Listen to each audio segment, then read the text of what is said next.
All right, so now it's time to talk about what the derivatives of the trig functions are. And let's see. I mean, okay, so yes, I know at some point, I can't remember exactly where, but I did bring this up, that the derivative of sine is cosine and the derivative of cosine is minus sine. So that will be our starting point. I won't elaborate much about that. I'm just going to leave that as it is. But what I need you to learn are the derivatives of the rest of them. And I'm not saying I need you to memorize them, but I'm saying that I need you to have this information handy, and I want you to understand, why is the derivative of tangent secant squared? Like that will be within your ability to know, all right? Why is the derivative of cosecant negative cosecant times cotangent? That's also within your ability to know. So here they are. There's every trig function and now every derivative in one place. Now, let's do some problems where I can get you to demonstrate that you can prove, or that you have a way to understand, that the derivative of tangent is in fact secant squared. Okay, so here's how we can do that. Can I write tangent in terms of things that I already know about? So let's say that I already know the derivative of sine and cosine. Is it possible to write tangent in terms of sine and cosine? And yes, there's an identity that says tangent is sine over cosine. Okay, so if you wanted to find the derivative of tangent, that would be like finding the derivative of sine over cosine, right? And if you were going to find the derivative of sine over cosine, that would be with the quotient rule, right? It's f over g. So if you're going to find the derivative of this, we'll say use the quotient rule. Okay, QR for quotient rule. So let's do that. Let's see. Y prime. The derivative of tangent is the same thing as finding the derivative of sine over cosine, which, because it is a quotient, would require the quotient rule. So that is f prime g minus g prime f over g squared. So f prime, what's the derivative of sine? It's cosine.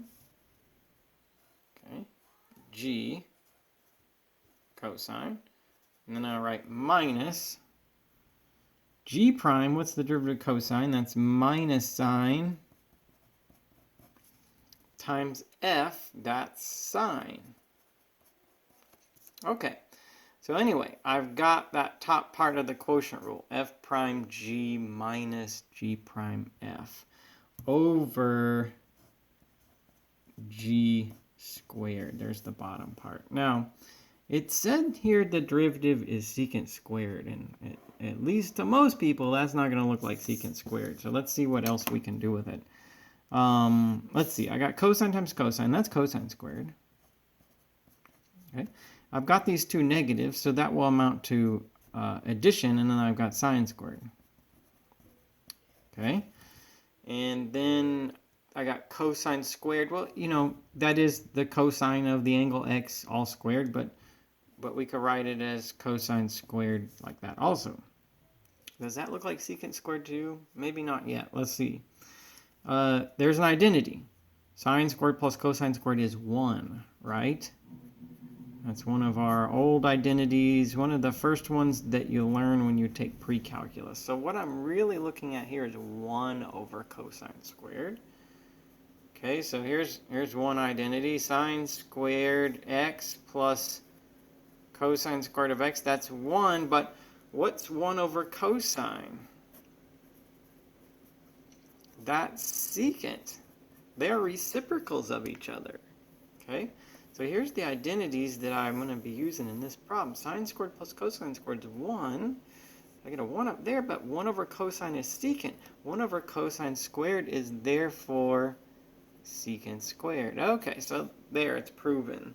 The derivative of tangent is secant squared. All right, I got it. Okay? All right, so now on the test, you might be asked to show the proof. If the question says prove that the derivative of tangent secant squared, or a similar problem, then that's the kind of thing I'm looking for in terms of the proof. It wouldn't be this exact one because you could just copy that down, but something like that. All right, well, let's try another one. Can you prove the derivative of cosecant is negative cosecant cotangent? So I feel like that we would need to do it the same way. We need to use what we already know to figure out something that we need to learn. Okay? Now you might say, wait, you already told us this. Why do you have to prove it? Well, because you should be able to. That's why. All right? So anyway, so how are we going to do this one? Like that one. Write cosecant in terms of sine or cosine and use what you already know about that. So y is cosecant. That's the same thing as 1 over sine. Okay?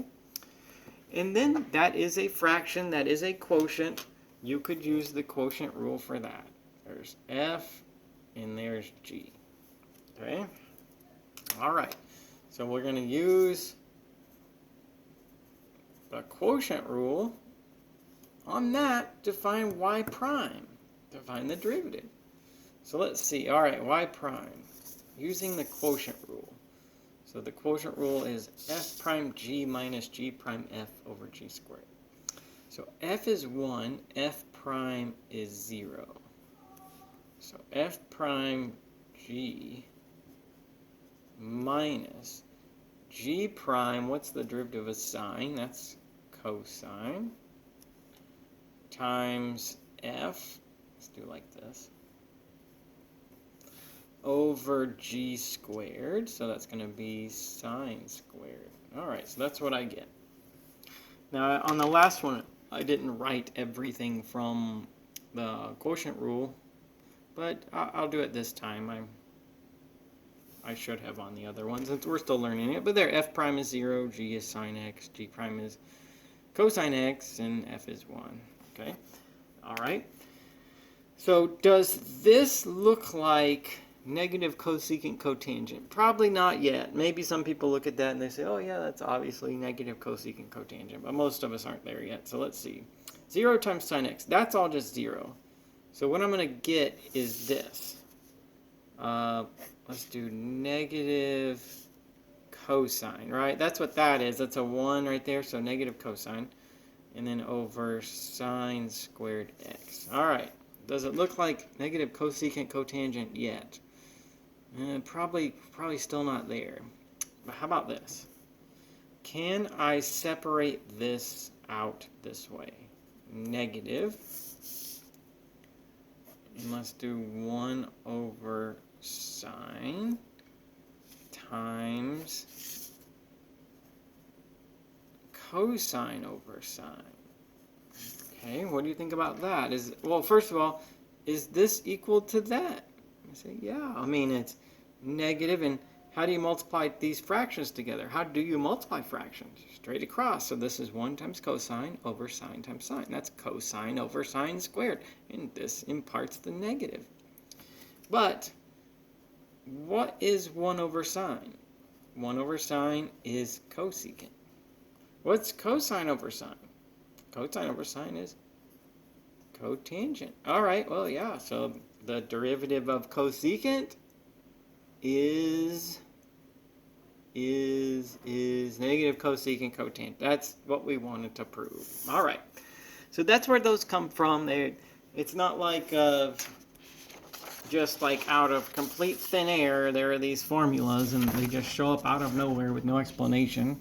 They're really all just reverting back to sine and cosine and using the quotient rule. You could figure out any of them that way. Okay? So now that we have those, like now that say we know the derivative of cosecant is negative cosecant cotangent, let's do one that might be a little bit more of a challenge. Let's try this one. Y is equal to 4 plus cosecant over 8 minus cosecant. How would you do that problem? Well, this would be a quotient rule problem. The function f on top is 4 plus cosecant over the function g, which is 8 minus cosecant. All right, so we've got the function f over the function g. All right, that is the case where we use the quotient rule. So let's write this thing out. There's probably going to be a lot to write down. So let's see. I'm going to write the quotient rule out with that. All right, so first of all, What is f prime? Well, we had just talked about how the derivative of cosecant is negative cosecant cotangent. What's the derivative of 4 plus cosecant? That would be the derivative of 4 plus the derivative of cosecant. What's the derivative of 4? 0. So 0 plus negative cosecant cotangent. So f prime is just negative cosecant x cotangent x. All right, so there's f prime, and then here's g. Okay? Minus g prime. What's the derivative of 8 minus cosecant? Well, let's do this. Let's do this. So suppose, so we're doing this problem. I know that. But let's say that we're going to forget about it for a second. Suppose you had 8 minus cosecant. What's y prime? Okay. How does that subtraction factor into your work? Well, this will be the derivative of 8. Then you'll carry down the subtraction, and then the derivative of cosecant. The derivative of 8 is 0, because it's a constant. And I carry down this minus, and what's the derivative of cosecant? Well, we had learned a minute ago that's negative cosecant cotangent. So what's the derivative of 8 minus cosecant? That would be 0 minus negative. All right, so that's going to be addition or positive, and it's just going to be cosecant x cotangent x. All right, so the derivative of 8 minus cosecant is, here I showed you separately from that problem, all right, but it's cosecant times cotangent. All right, so f prime g minus g prime is going to be cosecant cotangent, and then times f, 4 plus cosecant x. All right, well, that looks like a real mess, but we'll find a way to sort it out, don't worry. What about down here? 8 minus cosecant x squared. All right, so yes, we've got some work to do to figure out how to sort this out. All right, for sure. But here's what I notice about it. Suppose that I take this and I multiply in here and in here, and I take this and I multiply in here and in here, hoping that there will be some like terms to combine together. All right, so look at, let's see, look at what's negative cosecant cotangent times negative cosecant. That'd be positive cosecant squared cotangent. What's negative cosecant cotangent times positive cosecant? That'd be negative cosecant squared cotangent. Those terms are going to cancel out when I multiply all that together, all right? Okay, so if you do that, they will cancel out. Otherwise, I'll get negative cosecant cotangent times 8, so that's of course negative 8 cosecant x cotangent x, and then I'll get minus 4.